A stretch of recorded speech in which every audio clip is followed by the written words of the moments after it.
Welcome to Measuring Success Right, the official student-led podcast of the Marriott Student Review, where we connect the leaders of tomorrow with the issues of today. How many of you have sat in the waiting room waiting for your doctor's appointment for longer than the appointment actually lasted? How many of you have had to do repetitive paperwork as you transition between doctors? These are issues that we see in the world of healthcare delivery. It may be surprising to some that these issues are being solved by business experts. In this episode, I sit down with former hospital CEO and best-selling author Dr. Britt Berrett. Dr. Berrett shares insights into the business of healthcare that reveal the vast opportunities available for people who want to make a difference in this world. Welcome to another episode of the Measuring Success Right podcast. My name is Stuart Bird, and I'm joined here today by Dr. Britt Berrett. Dr. Berrett, thanks for joining us. It's a pleasure to be with you. Thanks for the invitation. Yeah.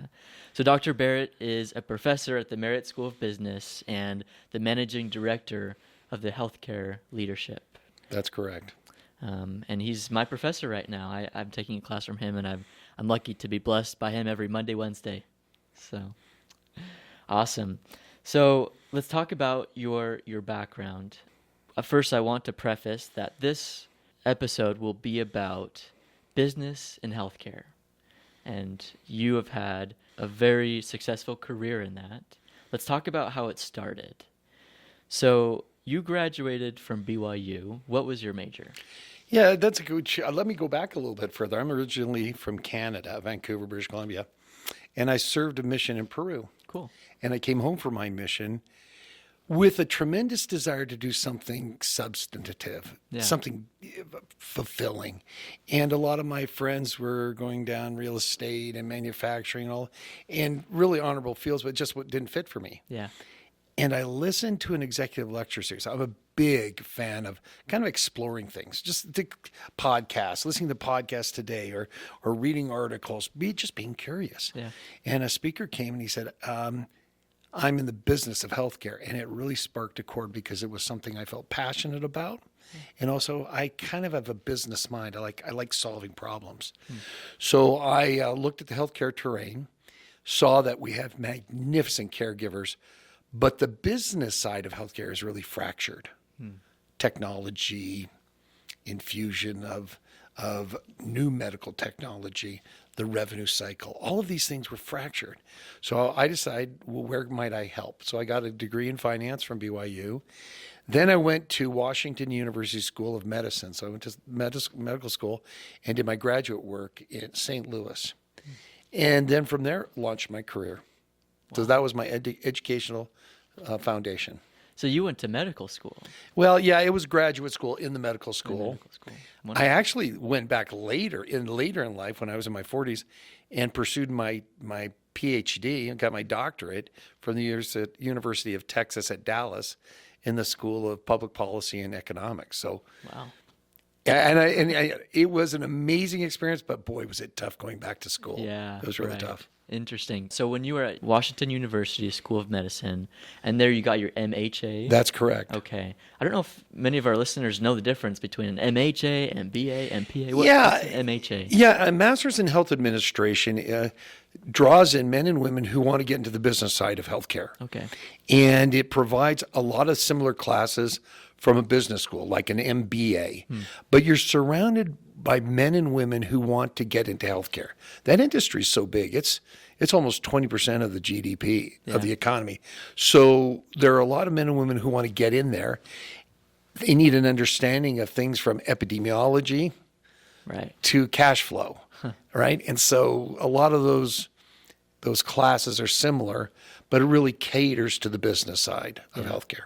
Interesting. So the MBA is a great degree, but you have different men and women with different areas of expertise. An MHA, Master's in Health Administration, focuses on the healthcare industry. Okay, wonderful.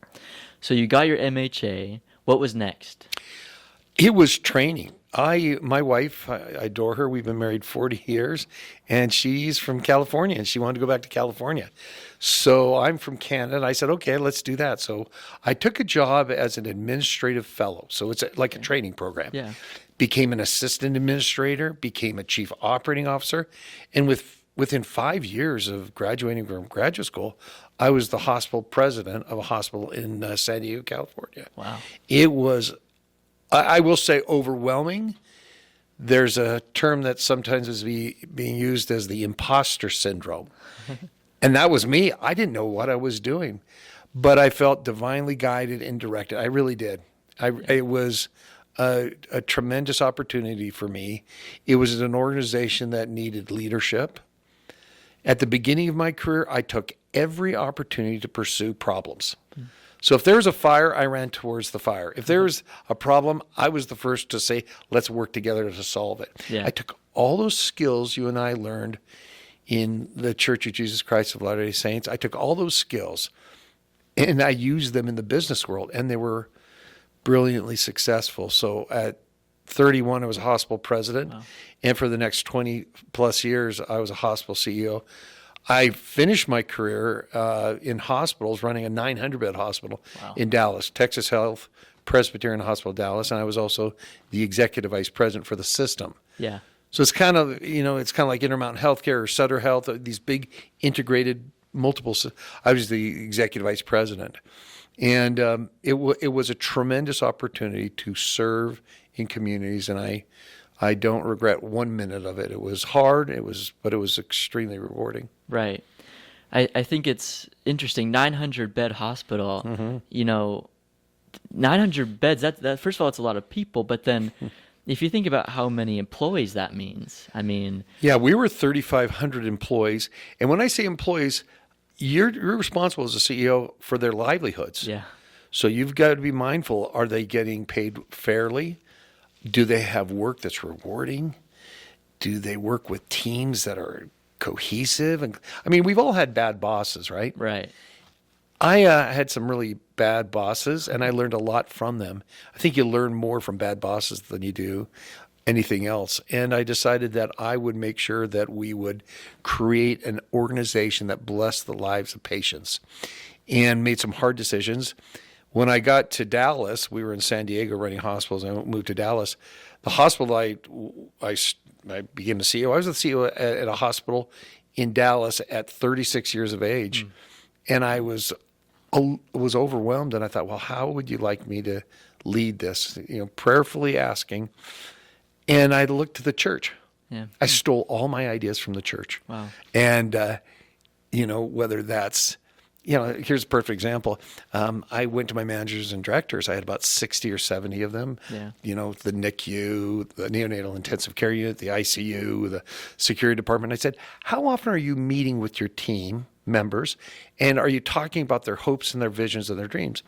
And there was like, nah, I'm meeting with them once a year. And I said, no, effective immediately, you're going to meet with every team member once a month. Huh. Well, that's ministering, right? That sounds like ministry. And you're going to ask them how they're doing both professionally and personally. And we had guidelines, but that's okay to ask, hey, do you feel fulfilled in this job? How are you doing? How's your bandwidth? And so I stole all these ideas from the church, and they were magic. The leadership principles you learn in the gospel, counsels, listening to advice, prayer. This is one of the great things about in healthcare is I was in organizations where we would open meetings with prayer. We would have a chaplain's office. We would openly talk about miracles. Wow. That, to me, was the benefit of being in healthcare. So for me, a lot of men and women committing their time, energy, and resources, I was just honored to be part of that and provide my expertise to the mix. Yeah, that's amazing. Someone might say, well, with healthcare delivery, why shouldn't we just have our doctors be, handling everything behind the business itself? Why do we need someone who didn't go to medical school come in and lead? What would you say to people who say that? I think that's fair. So as we're learning in our classes, there's a historical context here. So hospitals started by doctors. The doctor would say, hey, let's put this patient in a bed, take care of them. But the complexity continues to grow, and it demands expertise behind the scenes, supply chain, electronic medical records, marketing, communication. even things like experience design. I'm a big advocate of experience design. As a patient navigates through some of the most difficult times of their lives, shouldn't we be mindful of their journey? And the people in experience design are experts in that field. So yes, you have clinicians that are amazing men and women, but behind the scenes, you and I, healthcare leaders, orchestrate the care so that they are able to provide life-saving and life-changing benefits. I know that you have a big focus on developing teams and leading teams. You wrote a bestseller book titled Patients Come Second. Okay, I got to explain that title. So I was running this hospital, and actually it was very difficult. And I brought a group of researchers in to look at it. And I brought Gallup in, and they surveyed my employees, my doctors, my board members, community citizens. And they came back to them and they said, Britt, you've got a problem. This is a toxic work environment. No one likes working here. And I'm thinking, well, if they don't like working here, what kind of care are they providing to the patients? Yeah. And so we did some data analytics. We looked at compensation. We looked at scheduling. Even things as simple as parking. Parking can drive someone crazy, right? Yeah, that's true. So we looked at all these elements and we started making changes. And it was absolutely spectacular. The changes, not only organizationally, but the care was provided and our financial success. And I started researching it with UT Dallas. And the researchers said, do you want to come and learn about p-values? And I'm like, yeah, that's super cool. And next thing I know, I'm in a PhD program. And I'm in my 40s, and within 4 years, I had written my dissertation.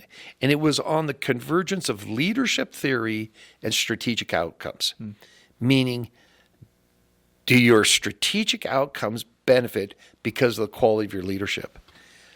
And who else to look to than Jesus Christ? Yeah. Amazing leader, kind, loving, holds people accountable.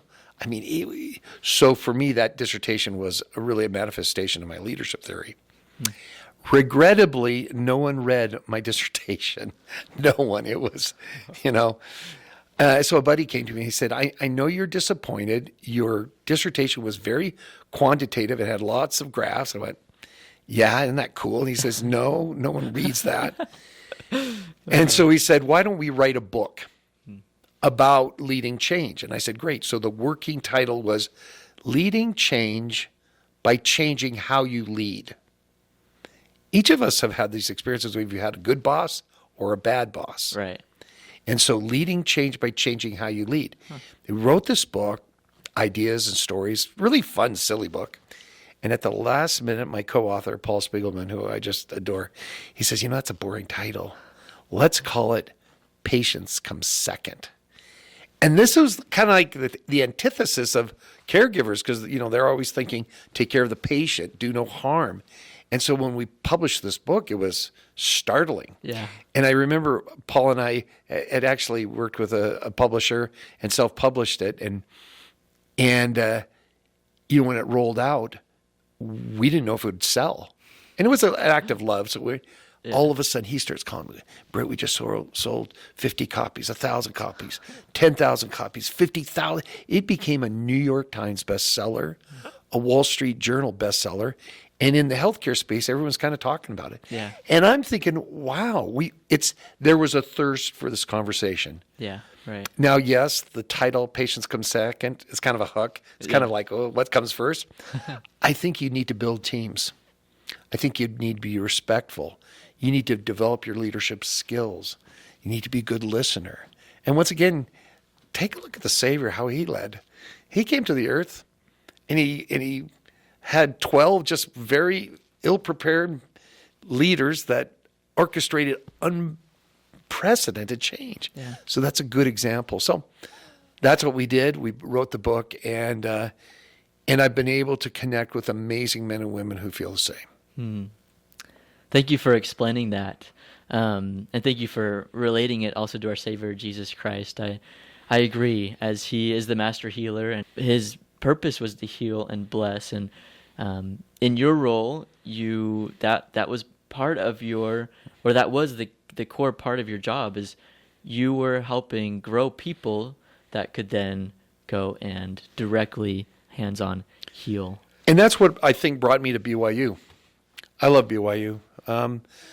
I never thought we'd live in Utah. We were in Texas. We love Texas barbecue. We love Texans. We love everything in the South. But my life's mission is to prepare the next generation of healthcare leaders. So anything I can do to help them understand and elevate, I'm all in. And I felt divine direction, and coming to BYU has been part of that. Mm-hmm. We're very lucky to have you at BYU. I know I have a lot of classmates who are looking to you and looking to people like you who have had successful careers, and they really want to go and do exactly what you did. Some interesting statistics.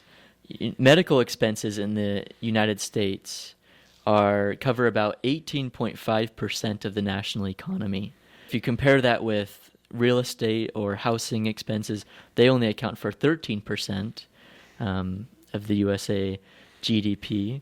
And so if you look at, the healthcare delivery system, it's a major part of our economy. Right. And correct me if I'm wrong, but there's so many opportunities out there for business students. And it's interesting for me as well. Prior to the pandemic, it was unbeknownst to many. Very few people understood hospitals and doctors and nurses. They thought that was it. When the pandemic hit, all of a sudden, there was a recognition that healthcare is a vital part of the economy, touches virtually every area. Okay.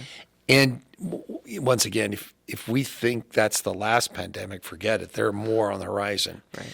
But it unveiled the importance of healthcare in the economy as a whole, and the requirement to have really well-prepared men and women who could look at supply chain, finance, accounting, exercise physiology, nutrition, all these moving parts. And I think that's what we're hearing and seeing at BYU. In light of the opportunity of a growing economy, right? Yep. I mean, it's growing faster than probably any other sector. Yeah. But the impact it can have on the lives of people, it's inspiring. Yeah. So I think it's drawing some great men and women who are faith-based, who want to do good, that they want to do good. And that's, I think, part of that, the importance of healthcare leadership in the economy as a whole. I've heard you say that, a job as a hospital administrator now doesn't look the same as when you first, at age 31, became a hospital CEO. What are some of the major differences, and what do you see as the future going forward of hospital administration? When I came out of undergrad and went into grad school, hospitals were fragmented. So you had little hospitals here and there all across the continuum, maybe 8,000 of them. As technology has expanded, hospitals have consolidated. So you have what's called integrated delivery systems. Yeah. Sutter Health, Geisinger, you have BJC, you have Intermountain Healthcare. They've become big systems, and they're introducing multi-million-dollar pieces of equipment that's very sophisticated. When I was an undergrad and grad, solid organ transplantation was really kind of questionable. I mean, it was at the beginning of that technology. Today, it's quite common. You can't begin to believe how many patients are benefiting from the clinicians such as, President Nelson, on the cutting edge of heart transplantation and heart work. So I think where we are now is this technology has exploded. So to run a hospital, you need a lot of technical understanding. Where I think the creative part is, where I think the growth is, ambulatory, outpatient. I think a lot of procedures are moving into the ambulatory setting. Yeah. Long-term care. We have a tsunami, a silver tsunami of individuals with either chronic disease or with 65 years and older, that age group. 10,000 people are turning 65 every day. So what are some of their clinical needs? So I think the Ambulatory space is growing. And can you define that word? What does ambulatory mean? Outpatient stuff, Okay. outpatient physical therapy, Okay. outpatient imaging, Okay. outpatient surgery, outpatient diagnostic, sleep studies. I mean, just we're moving that out of the hospital into the outpatient setting. Yeah. We're seeing just this explosion of senior care. And then the last thing that's really cool is technology, wearable devices, monitoring. My wife has got this Garmin, and every morning she wakes up and says, well, this is the number of hours I slept. And, 10 years ago, that was unheard of. Today, that's kind of part of, not only the steps, but my health and wellness. I anticipate that in the future, biotech companies, biotech entrepreneurs are going to devise all sorts of possibilities to monitor our health and wellness, predictive analytics that coincide with physical characteristics. I think you're going to see this medical technology continue to grow at a spectacular rate. And we need leaders that can lead in that as well. Right. Okay. Thank you. Thank you for showing that and kind of giving an idea for what might be coming. So thank you. This has been a wonderful discussion about your career, about healthcare administration in general. You've touched on you've touched on the values here at the Marriott School of Business. Faith in Christ is the first one on the list, and you've discussed how Jesus Christ has been a role model for you. I just want to ask you about excellence. As you've had an excellent career, why do you think that is one of the values? I think you and I have got to do what we do with exactness and brilliance. I, throughout my career, was always studying and researching, exploring. Now, maybe it was my insecurity, I don't know, but it certainly drove me to explore possibilities. And I think individuals in their specific field have got to understand that with precision and exactness and excellence. Think about financing. If the financing side collapses, you have a real problem with paying for this healthcare experience. Yeah. The billing function, right? Right. Some might say it's really fractured. I would say it's evolving and it's fractured, but together we need to solve problems. So how do you make healthcare affordable? So I think excellence, understanding your profession.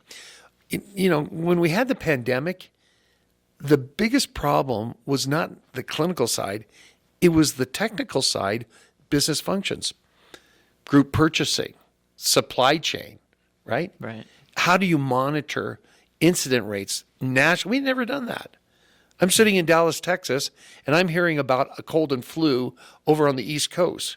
And I'm thinking, oh, cold and flu season. Then they start saying, hey, can you send us respirators? What? Are you kidding? All of a sudden, can you send us personal protective equipment? Oh, okay, so we're sending.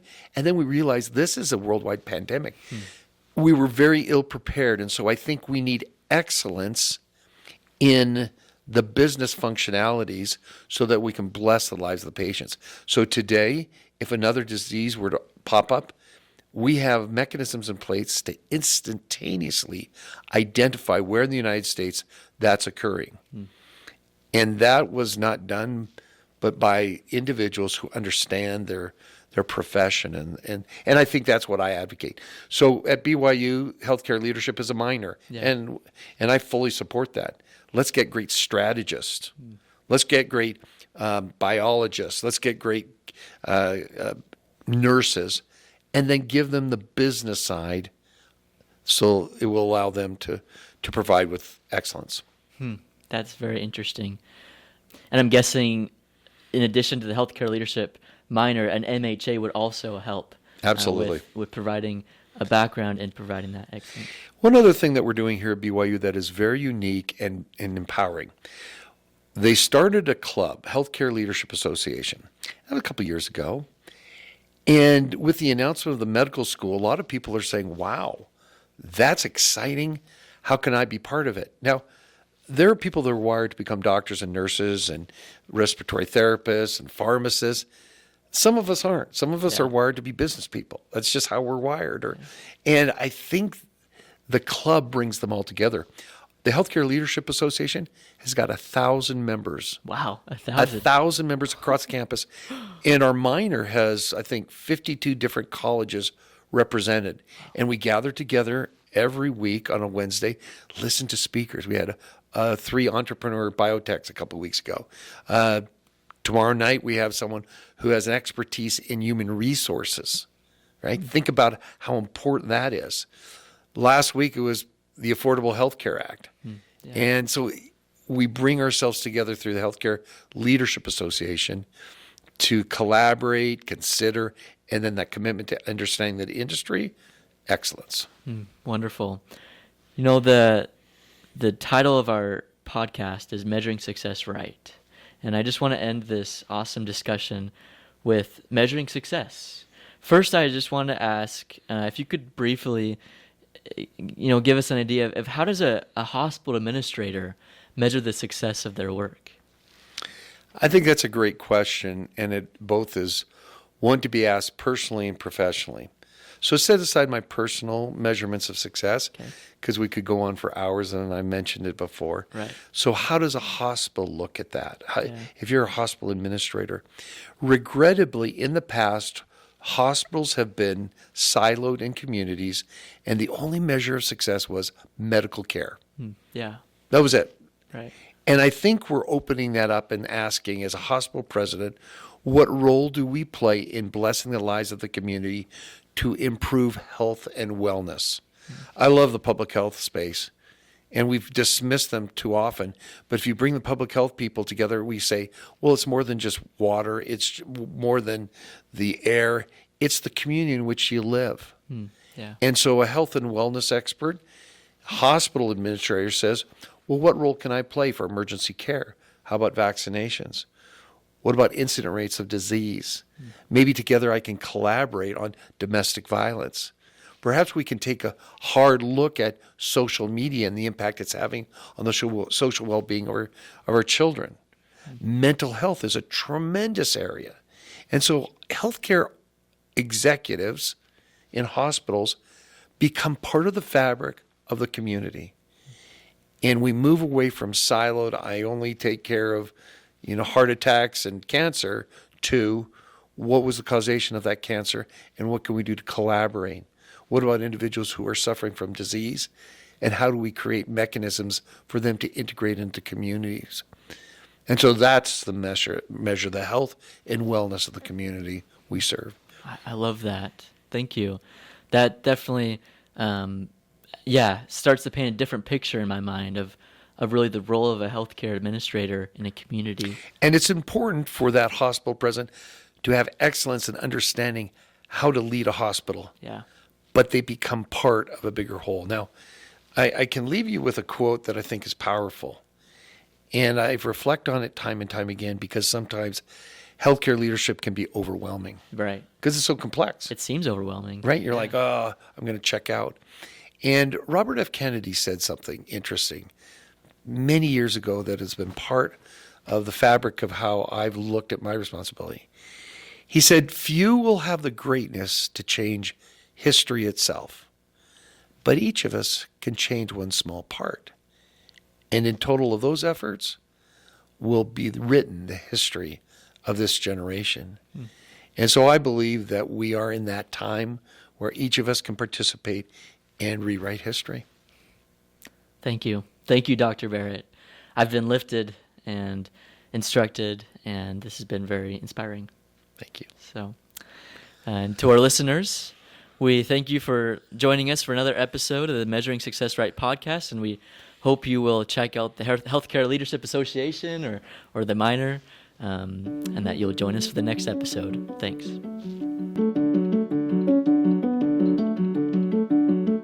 Thank you for listening to the Measuring Success Right podcast. If you like this episode, please share it with a friend and subscribe so you don't miss the next interview. The Measuring Success Right podcast is a production of the Marriott Student Review.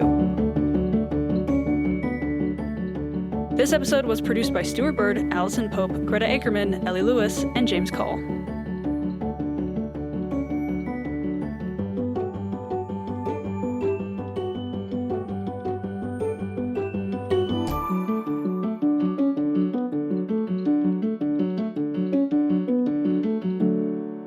The views and opinions expressed in this podcast do not reflect the official views or opinions of Brigham Young University or the Church of Jesus Christ of Latter-day Saints.